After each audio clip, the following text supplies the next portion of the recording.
रहमान साहब कराची से टेलीफोन पे हैं। जी महबूब साहब, अस्सलाम वालेकुम रहमतुल्लाह। अस्सलाम वालेकुम रहमतुल्लाह। जनाब, आप तमाम हज़रात से मेरी ये गुजारिश है कि मैं पहले भी सवाल जवाब वगैरह मेरे आपके प्रोग्राम में चले हैं, तो मेरा ये 2-3 सवाल है। जरा कुछ बार दोस्त अहबाब वगैरह मुझसे पूछते रहते हैं, तो मैं राय खुदा के प्रोग्राम के हवाले से कुछ जरा वजाहत चाहता हूँ। जी, इस्लाम की इब्तिदा अरब से है सर, तो वहाँ मसीह मऊद अलैहिस्सलाम के कदम क्यों नहीं पड़े? जी ठीक है। मसीह मऊद को क्रिश्चियन ने हजरत ईसा अलैहिस्सलाम के तौर पर कबूल क्यों नहीं किया? जी, और मसीह मऊद अलैहिस्सलाम ने किसको जिंदा किया? और मसीह मऊद अलैहिस्सलाम ने किस मसीह दज्जाल को कत्ल किया? जरा मैं इसकी वजाहत चाहता ठीक है था। जी, बिल्कुल ठीक है। ठीक है, ऐसा है महबूब रहमान साहब, हम आपका जो पहला सवाल है कि मसीह मौऊद अलैहिस्सलाम के कदम अरब में क्यों नहीं पड़े, बाज़ लोग ये सवाल करके भी पूछते हैं कि अंबिया तो अरब के इलाके में आते रहे, तो पंजाब में नबी हिंदुस्तान में कहाँ से आ गया? इस पर इंशाअल्लाह ताला महबूब साहब हमें अगर आप इजाज़त दें, हम अपना ये मौजू 1-2 अगले प्रोग्राम्स में मुकम्मल करके ज़रूर इंशाअल्लाह इस पर भी बात करेंगे कभी। अभी जो आपने पूछा है कि ईसाइयों ने क्यों कबूल नहीं किया, और दूसरा यह कि कौन से दज्जाल को हज़रत मसीह मऊद अलैहिस्सलाम ने कत्ल किया, उन हदीस के अल्फाज को पूरा करने के लिए जो कि नबी पाक सल्लल्लाहु अलैहि वसल्लम ने इरशाद फरमाए। मुबश्शिर अय्याज साहब से पूछेंगे। मुबश्शिर अय्याज साहब, अस्सलाम वालेकुम। जी मुबश्शिर अय्याज साहब, अस्सलाम वालेकुम रहमतुल्लाह। वालेकुम सलाम। जी मुबश्शिर अय्याज साहब, महबूब रहमान साहब का सवाल है कि ईसाइयों ने क्यों हज़रत मसीह मऊद अलैहिस्सलाम को कबूल नहीं किया, जबकि आपने हज़रत ईसा अलैहिस्सलाम की आमद सानी अपने आप को करार दिया, और दूसरा यह कि कौन से दज्जाल को कत्ल किया हज़रत मसीह मऊद अलैहिस्सलाम ने?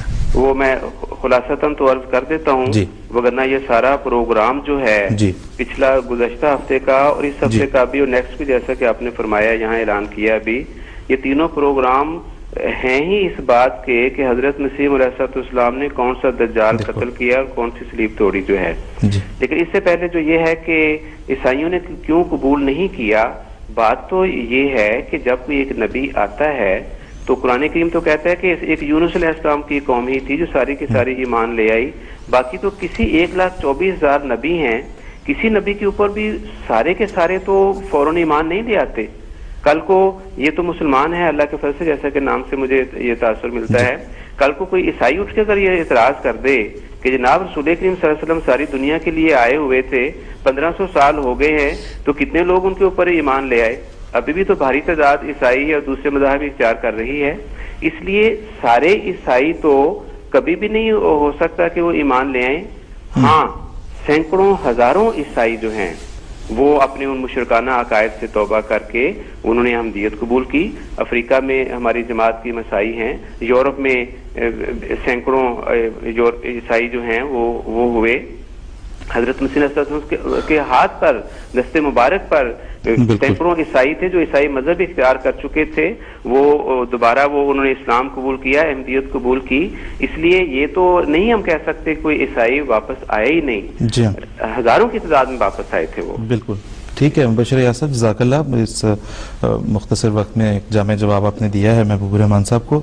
दूसरी बात महबूब रहमान साहब, मुख्तसरन एक और भी बात अर्ज करते चलेंगे कि यहूदी आज तक हज़रत ईसा अलैहिस्सलाम की मसीह की पहली आमद के मुंतज़िर हैं, क्योंकि वो उन निशानों के पूरा होने का इंतजार कर रहे हैं लिटरल सेंस में, जो कभी भी लिटरल सेंस में नहीं होने। हज़रत ईसा अलैहिस्सलाम ने उन्हें आके यही बात समझाई, जिन्हें ये बात समझ में आ गई उन्होंने हज़रत मसीह की पहली आमद पर ईमान ले आए और उन्हें कबूल कर लिया।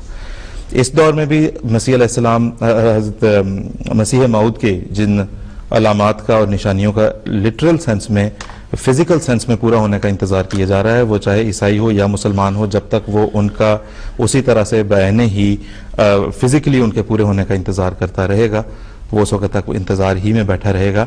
हज़रत मसीह मऊद अलैहिस्सलाम ने इसीलिए ये वजाहत फरमाई कि कुरान में, हदीस में जो जो निशानियाँ बयान हुई हैं वो इस तरह से पूरी हो चुकी हैं, और हजूर ने बड़ी वजाहत के साथ बताया कि वो किस तरह पूरी हो चुकी हैं, और हजूर ने यह भी फरमाया कि सर को पीटो, आसमां से अब कोई आता नहीं। तो जिस तरह से वो इंतज़ार कर रहे हैं उस तरह तो किसी ने आना भी नहीं है। लेकिन अभी जिस तरह बात हुई, आप ये वाले प्रोग्राम की सीरीज़ देखते रहें तो आपको पता चलेगा कि कत्ले दज्जाल और कत्ल खंजीर और कसरे सलीब से मुराद दर हकीकत क्या थी, वो इंशाअल्लाह ताला ज़रूर आपको महबूब साहब इसका जवाब भी मिलेगा, और आप फिर अपने उन दोस्तों को जवाब दे सकेंगे जो आपसे ये बात पूछ रहे हैं। अभी हम बात